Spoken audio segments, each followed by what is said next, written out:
Good morning, I'm Chris Godek, owner of New England Yankee Construction. We're a New England-based environmental and demolition company based in West Haven, Connecticut.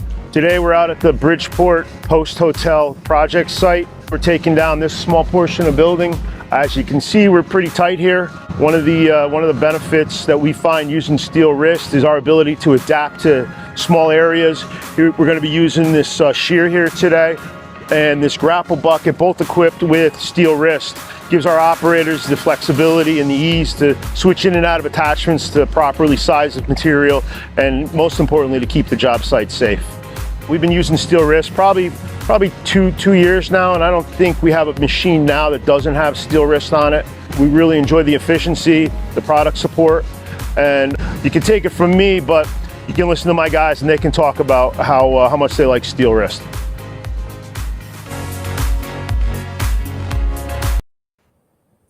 Hello everyone, and welcome to the Steelwrist live stream. This is the second live stream event put on by Steelwrist, the first being Women in Construction, and today's topic is the SQ automatic coupler. My name is Dale Erickson. I am the SQ manager for North America.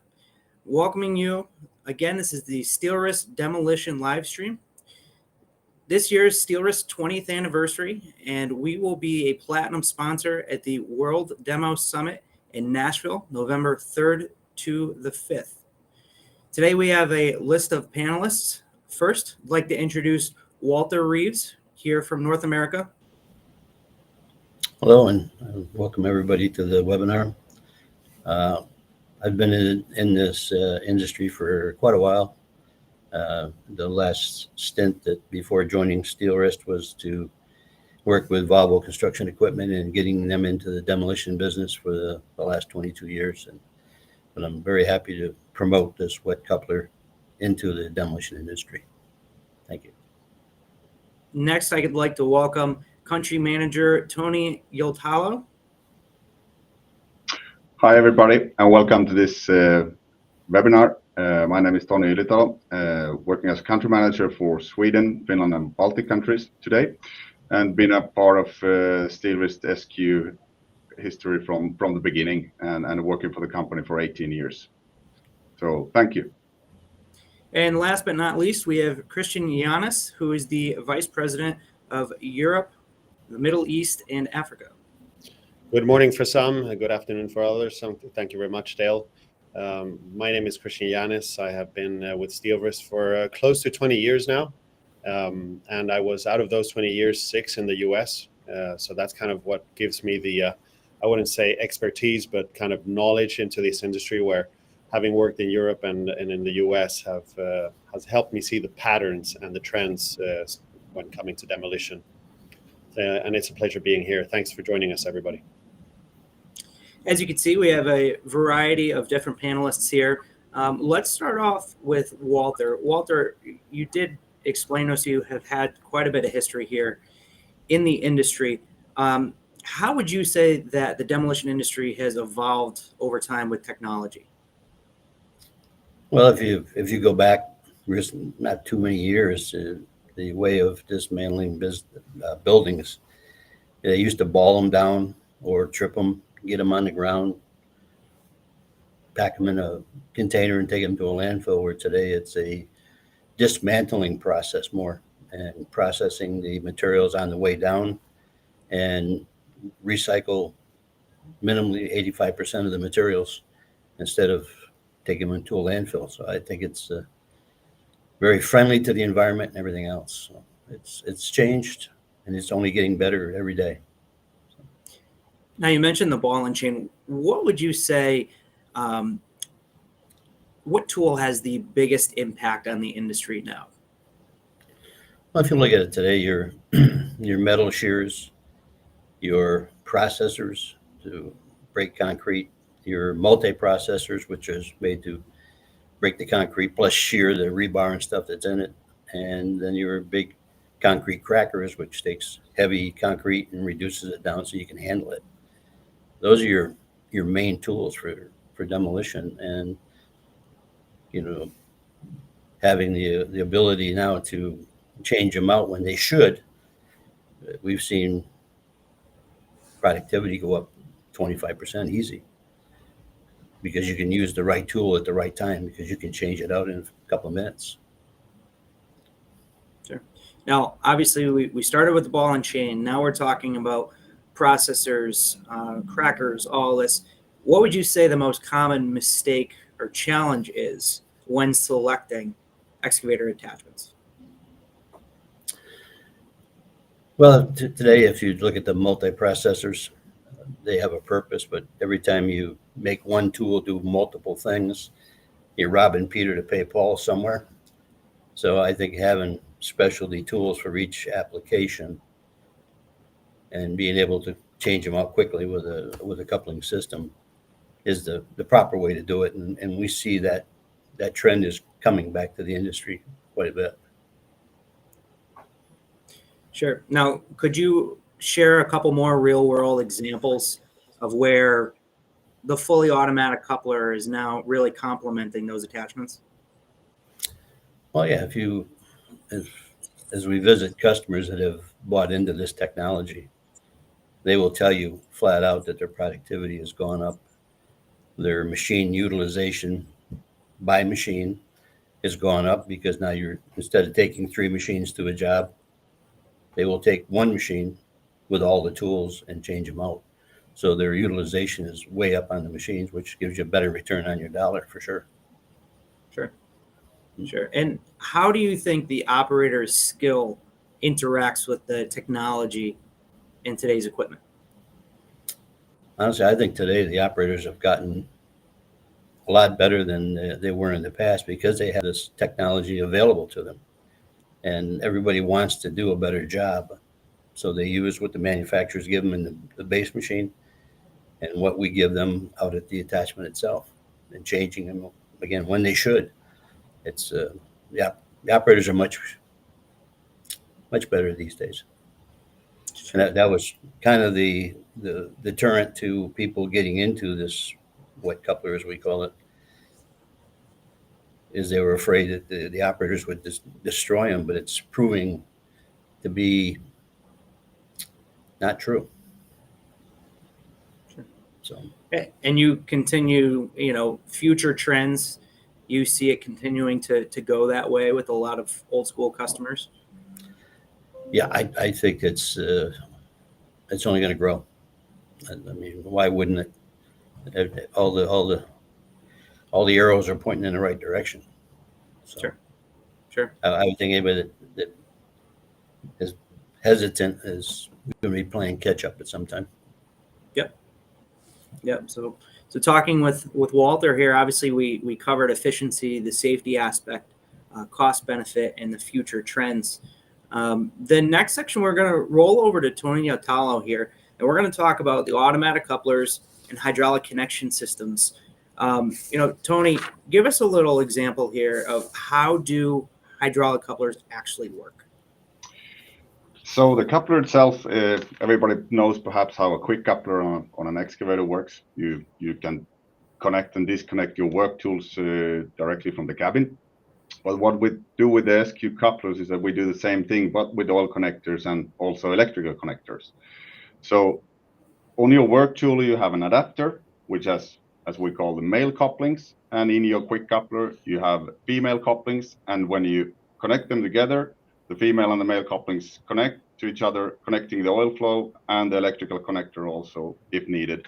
And therefore, you don't have to leave the cabin for changing between tools. And that's the nice thing of it. You save time and you use the work tool at the right moment for a job. So it's really helping make things more efficient throughout the job site. Sure. I mean, I don't think that we have a customer who has started using the system and gone back to operating without it today. Sure. Now, what safety features do you see in these fully automatic couplers? We have today in our couplers, we have two different safety solutions. One of them is the front pin lock, what we call it when we have kind of an airbag solution, if you want to call it like that way. So whatever happens when you're connecting to the work tool on the back end of the shaft, you will always be connected into the front shaft. So you will not drop your work tool, whatever happens. And also we are introducing LockSense, which is an electrical surveillance of the locking wedges and the positioning of them, so you can actually see in the cabin what happens when you change work tools. If it's locked, is it safe or unsafe? Now, from a safety aspect as well, I mean, you're kind of removing the need to have somebody on the ground in front of the machine while changing attachments, right? Yeah, exactly. And I think that's the biggest safety benefit you get from the system, because I mean, on a demolition site, you have a lot of rebars, you have a concrete, you have stones, you have rock debris all over the place. You don't want to leave the cabin. It's a safety. It's always safety related issue to leave the cabin. So when you don't have to do that, you can change your work tools instead of connecting hoses on the dipper arm or walking across all these concrete blocks and whatever. So having the possibility to have the right work tool at the right time and not leaving the cabin, that's the big benefit. And a time, of course, a huge savings on time. Now, how would you say the Steelwrist SQ system handles high hydraulic requirements, such as shears, pulverizers? Very, very well. Where we are today with our technology in the couplings, it is a system that works up on a very, very large excavator. So we are talking about on a 70 metric ton excavator, we are talking about 900 liters per minute that we can handle through the system. Or if you want to put it in gallons, around 240 gallons per minute, which is in many cases more what the excavators can deliver. So using pulverizers, breakers, whatever advanced hydraulic work tools, it works very well. And you have different connection possibilities, however the work tool looks like. And you can also connect electricity with an electrical connector, and you can, sometimes perhaps you want to run water through the coupling system, you can do that, or air, or something else. Now, being with Steelwrist now for 18 years, being in the industry for quite some time, could you give us some real life examples of where customers truly benefited from having a fully automatic coupler system? I think that today in many countries we're starting to have these requirements that you actually sort a lot of the material directly on the site before you transport it away for further recycling. And in those cases, when you don't have to have as many excavators on the site, because you can use the same excavator you just change the work tool. So you can do sorting, you can do breaking, you can do demolition, pulverizing, deassembling the rebars with the grapple or whatever. So there you can, if you visit a demolition site in the Nordic countries, you can really see when the benefits with the quick coupler, fully automatic coupler comes to it. And it works in a fantastic way. And that's when you have the time savings. And of course, the transportation also, you don't need as many excavators because you can use more advanced work tools on the same machine. Sure. And now we talked about it with Walter there. What do you see the future trends are in the industry when it comes to technology, fully automatic couplers, whatever it may be? Sorry, once more, Dale. I didn't get the question. Yep. We talked with Walter about it. What do you see the future trends are with technology and the future of the demolition world in fully automatic couplers? Well, it's hard to say what the future brings with us, but I think that the environment around the work site and the demolition site is one thing, because especially if we ever thought that you have some aggressive material or some other material in the building that you're demolishing that you don't want to get in contact with, then you can actually stay in the cabin. You can have overpressurized cabin, and of course, with a fully automatic system, you could also change work tools remotely, so you don't need to have anybody on the site close to the aggressive materials or whatever it would be.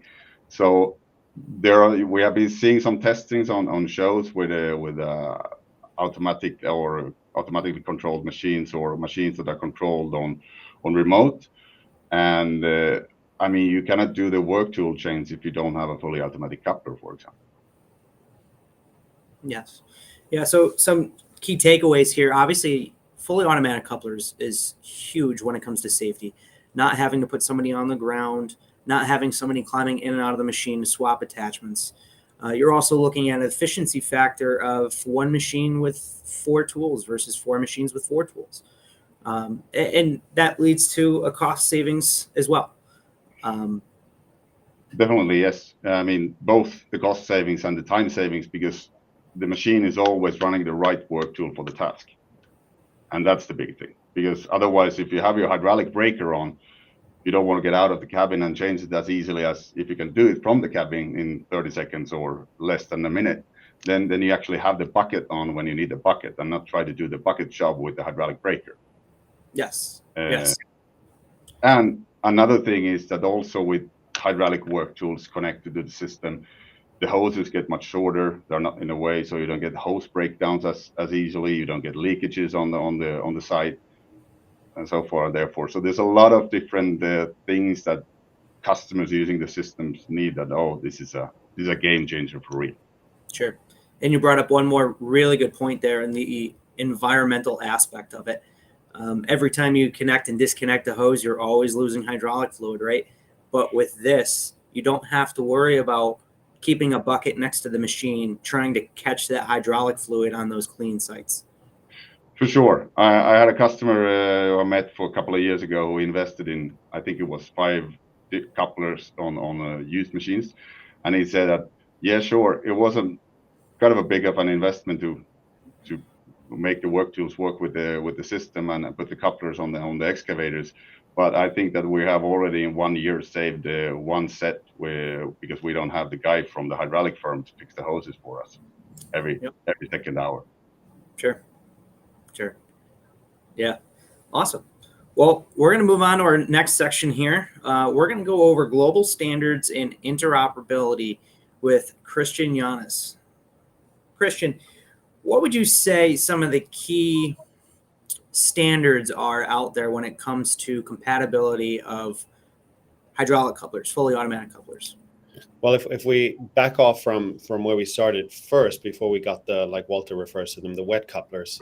Before that, of course, we've had non-wet couplers, if you want to call it, just hydraulic wet couplers, and different regions of the world have the tendency to go towards different standards. So in Scandinavia, we've seen predominantly the S-type. If you go down to the Netherlands or the Benelux with Belgium and Luxembourg, they're using the Verachtet, which is completely different. In Germany, Lehnhoff has been very popular. In southern France, you'll have Clack and other different. There's a lot of different standards out there for the non-hydraulic couplers. Then, of course, when the new wet couplers came onto the industry, there's been adaptations of a lot of different standards towards the wet couplers, but we can easily see that the trend is that the S-type has been the most predominant coupler and the easiest to adapt to this technology. Sure. Now, you're standing in front of a OpenS banner. Could you tell us a little bit more about the OpenS? Correct. Well, that brings us back to what I was just mentioning. There's so many different standards around the world in different places that are predominant in the local regions. And Steelwrist understood pretty early that we cannot be making specific or individual couplers for different regions of the world. It's just not doable. So then what we did in 2020 is we co-founded together with one of our competitors, OpenS. And the idea behind the OpenS organization, everybody can visit opens.org and get more information on what OpenS is. But the brief description is essentially we want to make sure that those manufacturers that are out there that want to join the standard can be compatible with each other.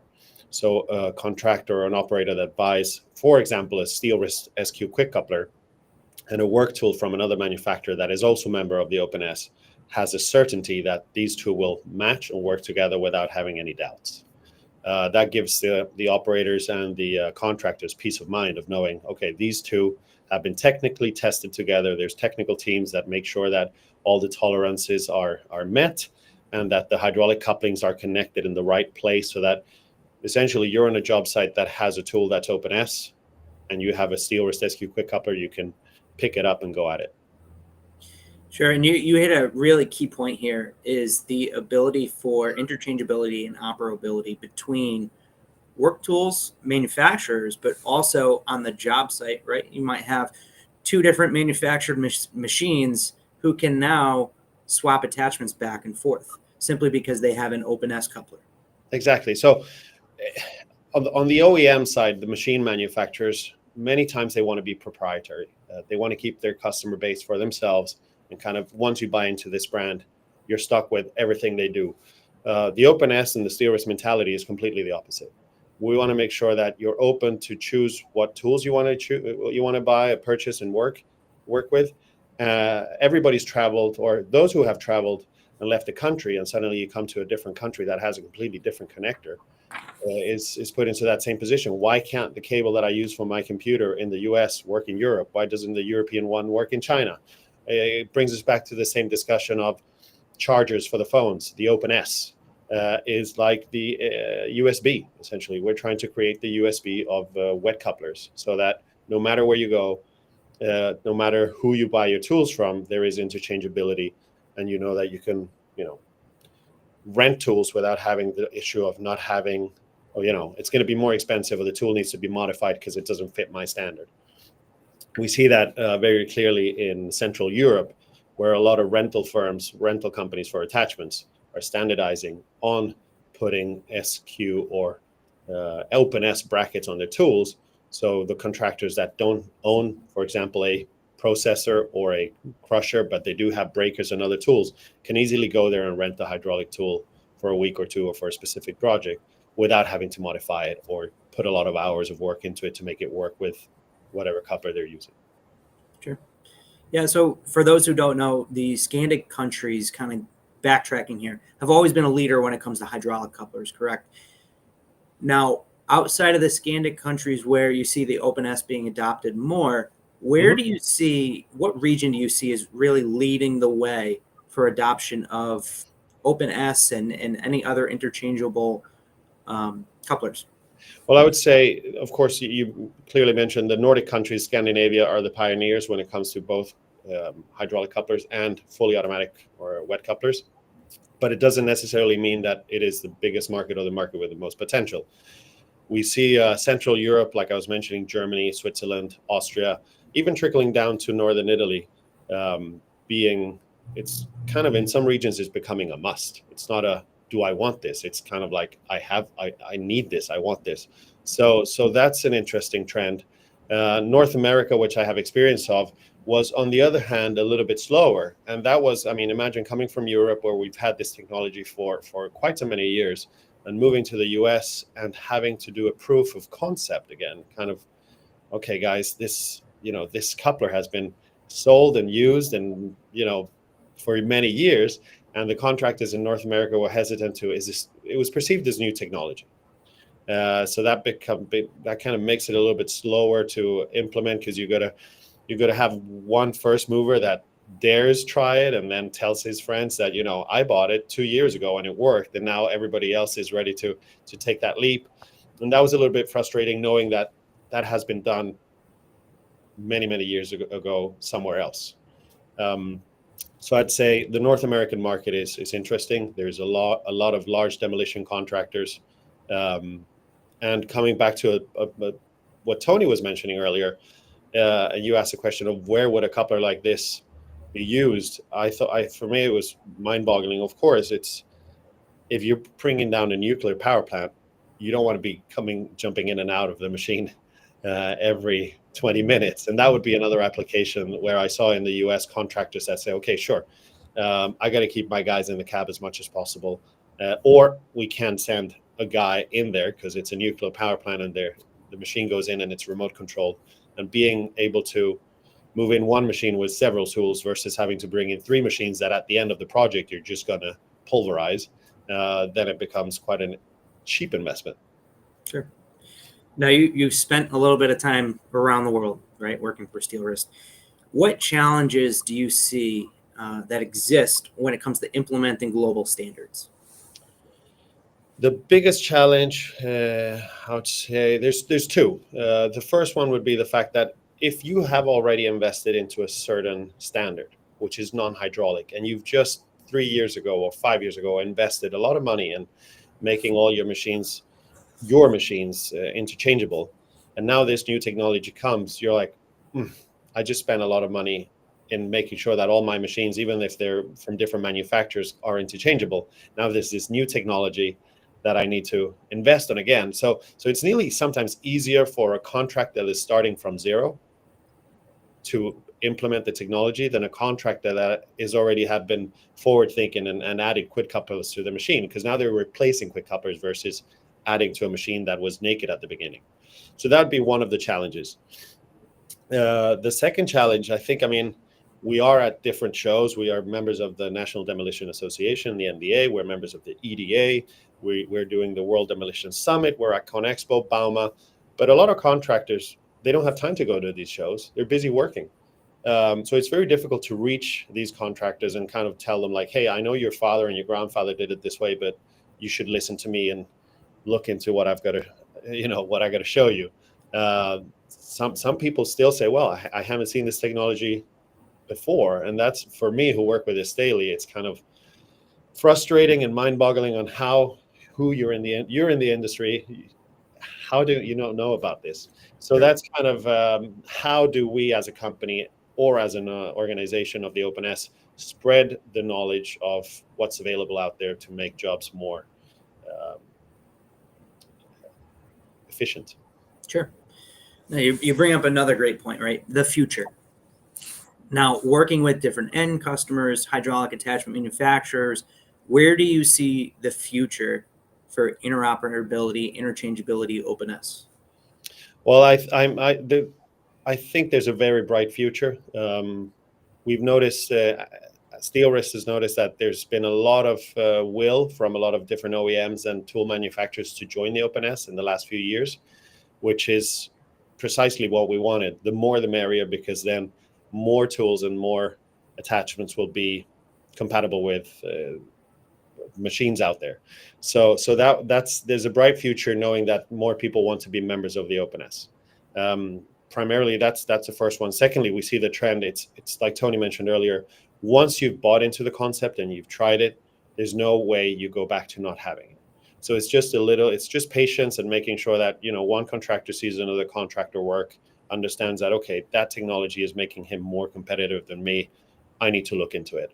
That doesn't happen overnight. Machines have a lifetime of a few years. Maybe you wait with your investment until you buy your next machine. That might be 5 years down the line. So it's a slow growth, but the growth is coming. The question is, how long is it going to take? So as a new contractor, how do I know if my tools are open to OpenS or another interchangeable system? Well, one advice is what I mentioned earlier, going into the opens.org website. There you can see the manufacturers that are members. Some of them are full members, some are associate members, and some are just supporting members. And that means that they might not manufacture anything that is OpenS, but they believe in the concept and they want this to be a thing. Secondly, normally the tools will have a sticker that is the OpenS sticker. You have the OpenS logo behind me here. So a sticker similar to this would be on the tool, giving the operator or the contractor the peace of mind that this fulfills the OpenS prerequisites. Sure. So some really key takeaways here, right? Compatibility, efficiency, safety, and this is the future, right? This is the trend of the future. Absolutely. No doubt. it's a slow curve, but it's definitely a curve that's pointing upwards. Now we're going to transition here into a panel discussion with all of our panelists. And after that, we're going to go into a Q&A from any questions that might be in the chat. You may have seen on the bottom, we are picking one question that was put into the chat. You are going to be a lucky winner. Tony will be announcing that at the end. But let's start off the panel discussion. Gentlemen, which demolition attachment or technology do you think is either overhyped or actually really transformative for the industry? I think, Walt, you should answer this one because you've got most experience. Yeah, I mean, the tools they're changing all the time and getting better. But again, I think if you look at a tool that's made to do a certain job, that is the best you can get. If you think about what I called before as a whenever you're making one tool do multiple things, you're always losing somewhere. So dedicated tools in the right and proper place are what you want. Okay. And with the couplers, it allows you to do that. And that trend is moving very fastly in that direction. Yep. And I've talked to people that have went the multi-processor way and say, yeah, I lose quite a bit. Yeah, I don't have to change a tool, but they're seeing the light. It's coming. Sure. Hope that answers what you wanted. Yeah. I mean, is there any feedback from the gentleman in Europe? What are you guys seeing? Well, if I start, I think that when it comes to being impactful and I mean, I'm just impressed by all the manufacturers of the hydraulic work tools. I mean, what they're doing today with all the oil flow they need from us to getting through the system and the pressures they're using and how much work they're getting done with the work tools. It's very impressive. It's very impressive. Yeah, and if for my answer, Dale, I'm going to keep it to what's actually creating an impact. If we see the quick upper as a tool, maybe it's not a tool, but it is the enabler that allows you to use all the different tools. And I think, Walt, you make a great point. Before, when you're not changing tools, you're looking for a Swiss Army knife that will do everything for you. Now that you have the ability to change quickly, then you don't need to invest on this really expensive tool that will try to solve all the world problems, but instead have a dedicated tool for the specific application or job you're doing. Something that we haven't really mentioned is, and I think a lot of operators or contractors will relate to this, is how many times are we operating with the wrong tool and using a breaker to push stuff around, or just because we either can't afford the time to change the tool or we just can't be bothered. So now that increases also the repair cost of every tool that you might have because you're not using them the correct way. That's also an impact that needs to be added to the calculation of, okay, how much is this investment? It's not only the investment, it's also the amount of repairs that I'm not going to have to do, and downtime, of course, because these repairs come with downtime, because you're able to use the right tool on the right job. Yeah, you bring up a great point. I always refer to it as the hammer bucket, right? The operator doesn't feel like getting out to swap over to a hammer, so they just sit there with the bucket and they just start hammering away at whatever they're trying to break up. Now, the next question I have, I think we've all heard it quite a few times, right? I am a contractor and I am brand new to the fully automatic coupler system. Where do I start in my fleet? How do I set myself up for the future? I don't want to make $1 million investment, but I want to continue to grow in the future. Where do I start?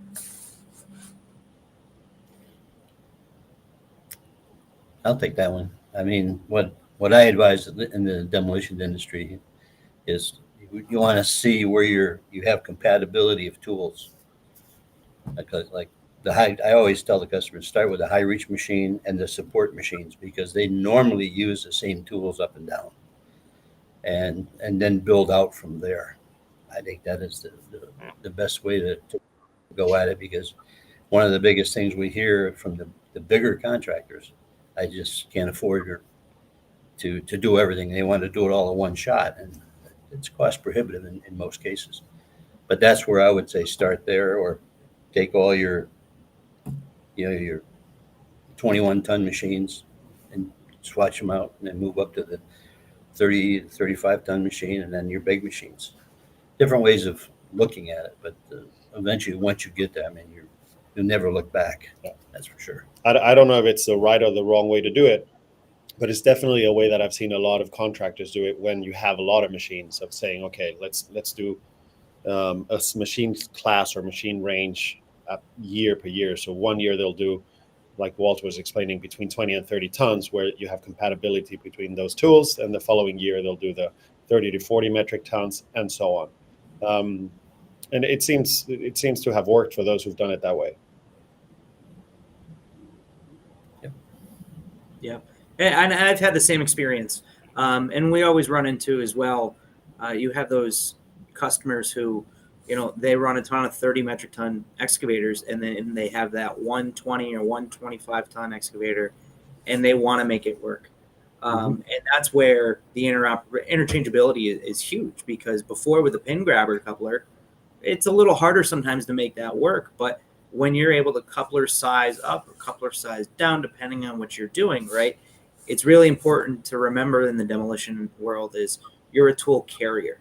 You're not digging anymore. You're a tool carrier. So how can we make that tool carrier more efficient?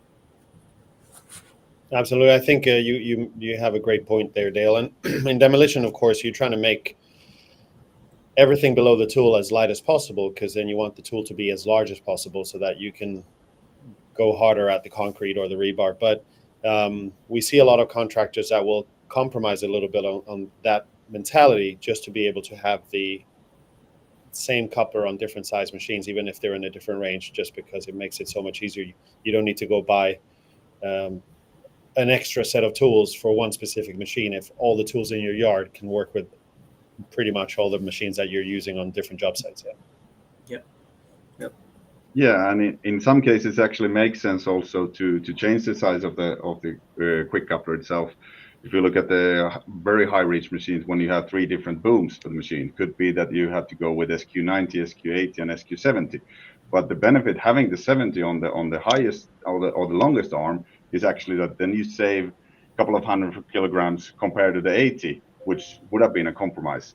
So you can have more on the work tool and high up on the excavator also. So it depends on the case. But I agree. Sometimes it works pretty nice with an SQ80 for a 30 tonner and a 40 ton machine, and then you have 2 totally different machine sizes also. Yep. Yeah, and that's not including the aspect of, a lot of times right now, contractors will have one machine and they'll have to have 3 tools for that machine, right? Because, well, I have one machine and I need those 3 tools, because that's just the way it is, right? That's the type of coupler I have, but my other 30-ton excavator has a different coupler. Well, now you have the ability to almost shrink your attachment fleet as well. Sure. Now, again, being from, different parts of the world here, well, you've traveled the world as well. What lessons do we think different regions could learn and benefit from for others? Well, spending a lot of time in Europe, as I did with Volvo, everything seems to start there, and it takes about 10 years for it to swim across the pond to get here, and that's what we see. So I would tell contractors, pay attention to what's going on over on the other side and adapt it here, because it's proven to be the right thing to do, because the demolition's been going on in Europe for much longer than here. That's what I would advise people to do. And if you look at the far west, where they got more people than they need, they put excavators up on top of tall buildings and take it down. It's just crazy.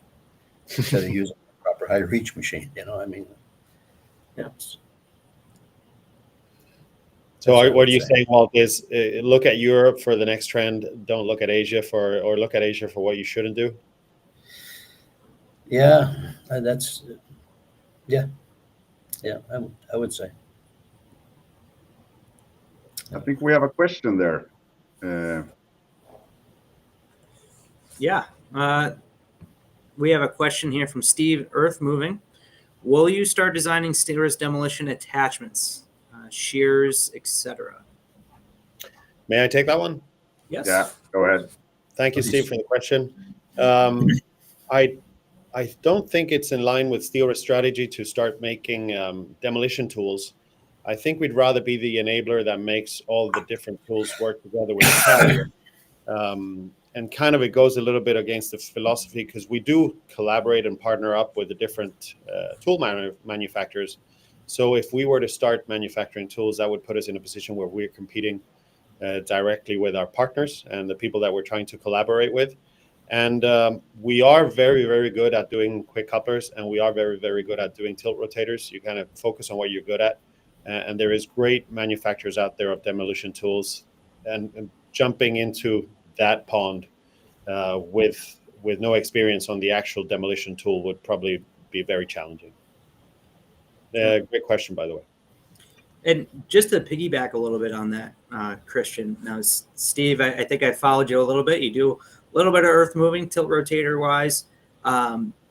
I could speak on behalf of the North American side. We're actually seeing demolition contractors using tilt rotators in the demolition market. Now, I don't know if that's something that you guys see in the Europe market, but it's something that we have been seeing quite a bit in North America. Well, if I answer that one, I haven't seen that much tilt rotators on the demolition sides in the Nordic countries yet, at least. Perhaps when you're cleaning up afterwards, so you can have a fully automatic coupler on the excavator, and then when you're done with demolition work, then you change over to tilt rotator, but not on the demolition itself. No. Yeah, I think you'll find that the interior demo guys, the tilt rotator is rather unique there. It's got quite a bit of possibilities. Yep. For sure. Then we have another question from Jason. Should I take that one? Yeah, absolutely. Go ahead, Tony. So Jason is asking, what is the recommended maintenance repair interval for the fittings and O-rings in the SQ coupler? And that depends. We have customers who are running a couple of hundred of hours with the fittings and the O-rings, and we have customers who are running thousands of hours with the same O-rings. Or if we have the nose seal is a part in the coupler, which is basically the wear part, and how quick you're gonna wear the nose ring out depends on how clean your couplings are when you connect them together. So if you have a hydraulic breaker lying on a dusty site for a couple of months, and then you connect it, of course there will be a lot of sand and debris and everything in between, and that will wear out the nose seals pretty quickly. But if you actually go out and make sure that when you connect work tools that have been lying on the ground for weeks or days, and make sure that there's no dust on them, then they can hold for thousands of hours for sure.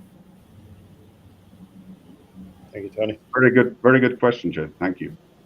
Yeah. Yeah, I'd say a rag and a can of brake clean is your friend with these couplers. Yeah. No matter which coupler it is, I mean that just have that available to you. Yep.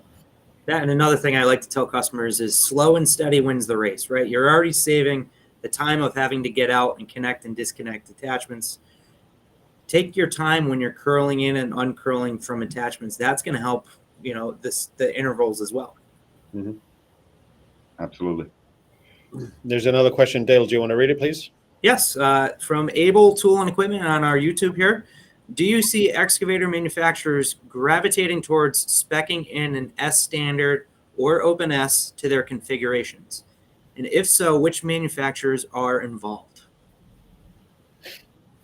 I'll tackle that one a little bit over the surface. Thank you, Able Tool, for the question. There are some OEMs already offering from factory wet couplers. The Steelwrist wet couplers are coming in as well, or being offered through a few manufacturers. So I do see the manufacturers gravitating towards more open S and more both S standard and more open S or SQ couplers.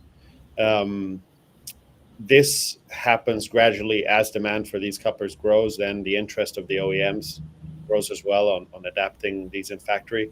Unfortunately, it's a very lengthy process on adapting stuff to a factory spec, but the trend is definitely going that way. Awesome. And do you know of any manufacturers, Christian, right now that are kind of leaning towards that? I know we have worked with a couple OEMs, right? Yeah, there is a few. Of course, not all manufacturers are big in demolition. So those who have been more proactive and looked into integrating these from a machine from factory are those who are big in demolition. And then, of course, the European manufacturers, given that this technology is becoming so popular in Europe, not only in demolition, but also when you have a machine with a tilt rotator. So on the smaller sizes, this integration is happening even faster, I would say, than on the demolition end. Sure. Awesome. Do we have one of those? Here comes another question. Yep. So from Sven on LinkedIn, can I use the SQ system with tools not certified Open S? Do you have adapters available? I can tackle that one. Yes, I think I understand the question that if you can remake your work tool to fit the system, even though the manufacturer of the work tool itself is not a part of the Open S group. So yes, we do have adapter plates, so we can adapt to many different work tools. I think that today we have been working with over 1,500 different hole patterns for different work tools, and we do that. That's basically our everyday work. So when our dealer sells a quick coupler to the customer, we usually deliver 2 or 3 adapter plates in that deal, and then the hydraulic work tools itself, the attachment can be made by whoever. So yes, we do. So another way of answering that question would be the manufacturer of the attachment might not be a member of Open S, but the adapter that's being bolted onto the top of the work tool is Open S. So yes, you can bolt on or weld on Open S brackets on non-Open S tools. Exactly. Yeah, and this brings up another great point. A lot of people get concerned, they have a machine that might be 10, 15 years old. Well, do I really want to, make that investment, or do I want to get a new machine, a new attachment, whatever it is? I mean, we make whatever work, right? I mean, the adapter plates. I mean, Tony, you mentioned how many different patterns there are. I mean, we're putting adapter plates on 10-year-old attachments, right? Sure. Absolutely. Yeah, as long as we get the correct bolt pattern, we can make it work. Yep. We have another question here from Able Tool and Equipment. Is an S coupler or attachment upgradable to SQ? That's a great question. Should I answer that one? Go ahead, Yes, Tony. sir. You're taking all the technical ones, so you might as well.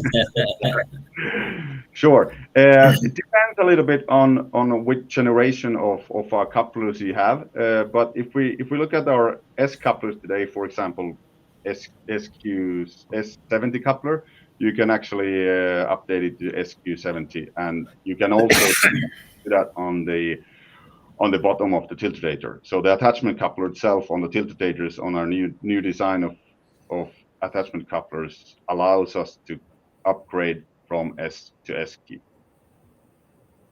And that work has actually gone pretty far already. So I think we can basically do it on every tiltrotator model today, and almost all the quick couplers also, where we have fully automatic system available.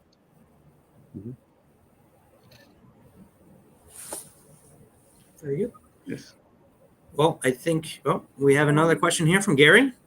I've been using excavators and equipment for over 30 years plus, and a large amount of that was using tilt rotators and different brands. And I've now settled on a Steelwrist tilt rotator world class.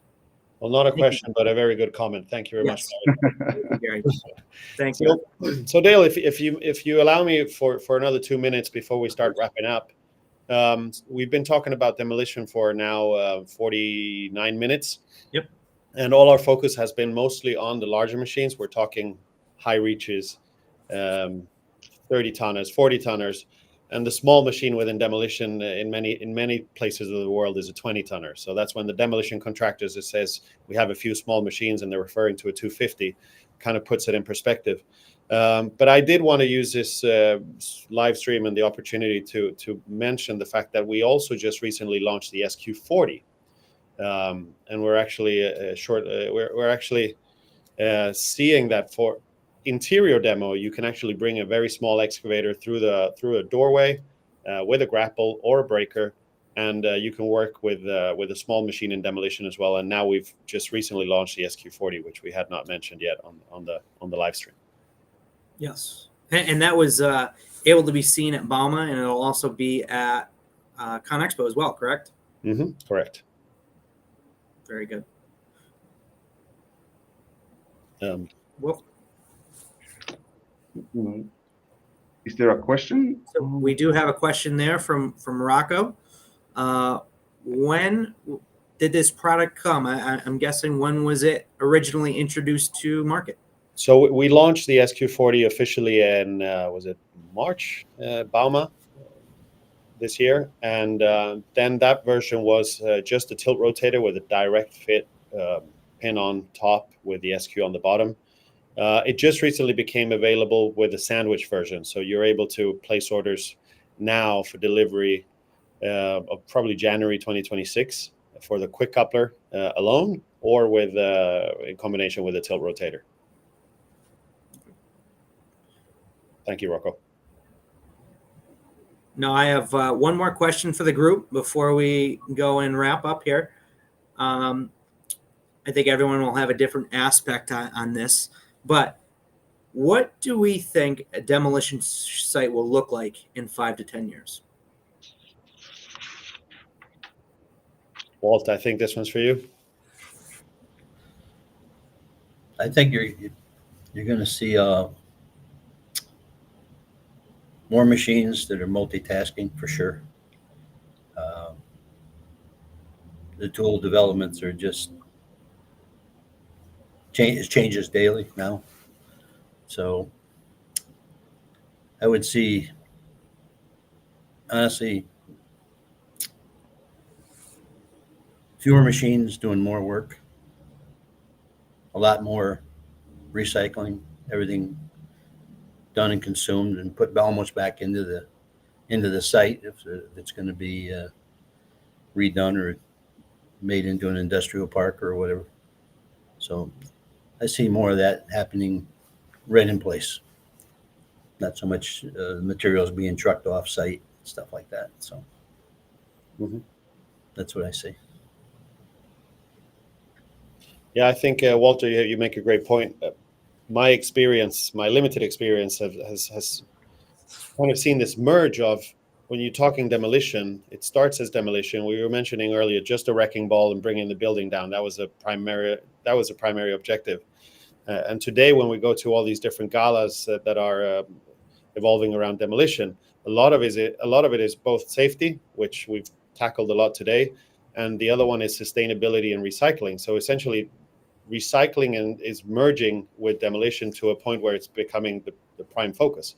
How much of this building can I recycle? How much can I reuse and make this circular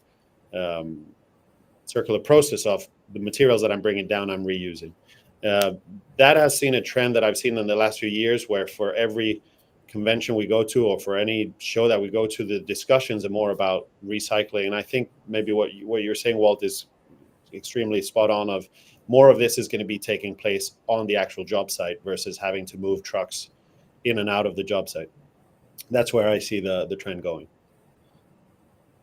Yeah, I mean, today you see a lot of stuff that gets trucked off to a tipping floor and they process it somewhere else. But I think that'll just fall right back into the job site for sure.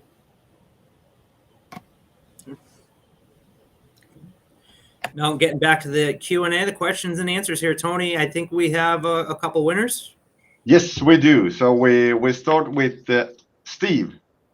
You will win this limited edition Steelwrist t-shirt And because it's our 20-year anniversary this year, so it has a special logo on it. And we have a second winner also, who is Gary, and Gary will get this Steelwrist limited edition thermos. So congratulations to the winners. We will contact you. And for those who may have asked any questions or had any questions that they weren't able to ask, please feel free to reach out to your local Steelwrist representatives. They'd love to be able to answer those questions for you. And wrapping up, I'm going to ask one more question of the panelists here. What is one actionable insight that you can ask the audience to do for the future?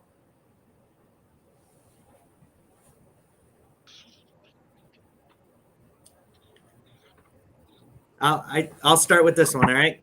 Okay, go ahead, All right. Jay. I would say to definitely do your research and to be open to new technology. I would mimic that also. That this technology, don't be afraid of it, because it's well proven, especially in Europe, as I said before. It's move with it or be somewhat left behind, I believe. Feel very strongly about that. So.